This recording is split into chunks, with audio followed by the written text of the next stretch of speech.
guys, welcome back to my YouTube channel. Ito po si Francis ng Kabarkada TV. Ngayon nandito po tayo sa labas ng ng mall, and titingnan po natin dito kung ano nagaganap pagkagabi. Sabi nga nila marami daw ditong mga pwedeng kainan, yung mga street food.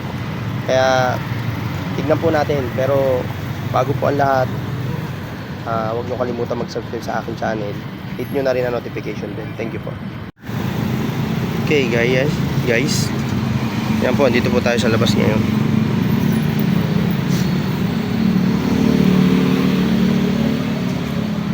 Yan, ayun.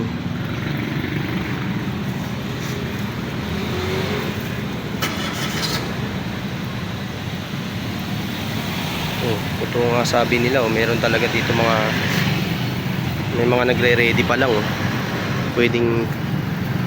Pwede kang bumili kahit ano.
Plaza lang ba?